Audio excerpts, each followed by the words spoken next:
So we're on to the next step. What I've done here is just put a tray in the middle of the oven. I've got it on broil high, and you kind of see the flame up there. And what I'm doing is I'm just softening up the plastic.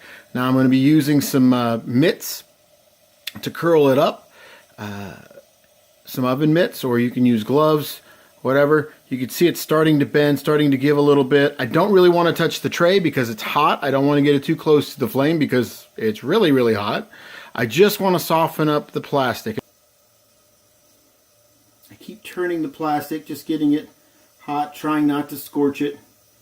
I'd like to keep it white if at all possible so I don't have to paint it. As it gets hot, hotter and hotter, I'll start to crimp and turn. I want to also keep the turns smooth. I don't want to crimp it. Now if you want that crimped look, then fine, go for it. On the side that I'm turning is what I want to heat the most, but really you want to try to get good even heat all the way through.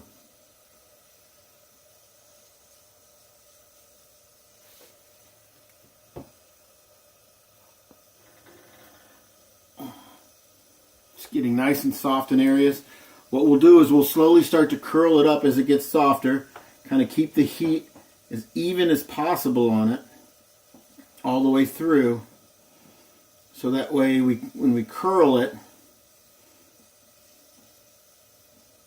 it'll stay curled for a while. We're going to keep going, but we have to make room for more because the oven is really limited space.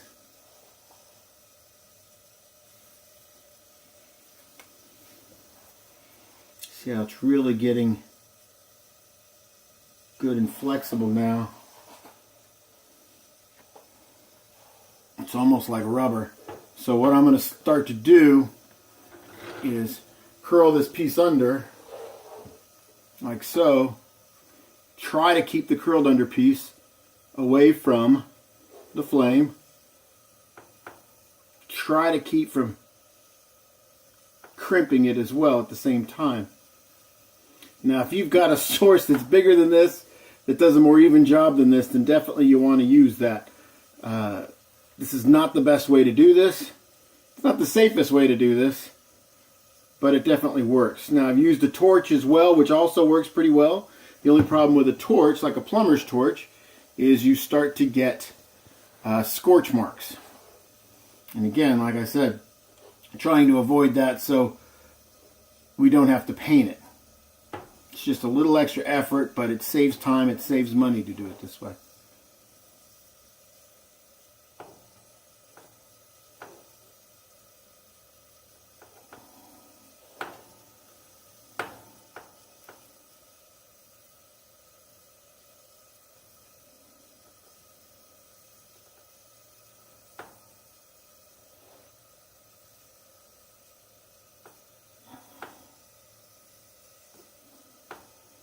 I keep turning it even though my one hand is staying the same.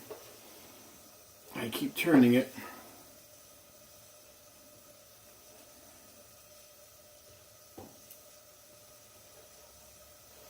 So as I go, what I'm going to do now is hold that in place for a minute. Just let it cool down enough to stay that way. And then I can start working on the next part.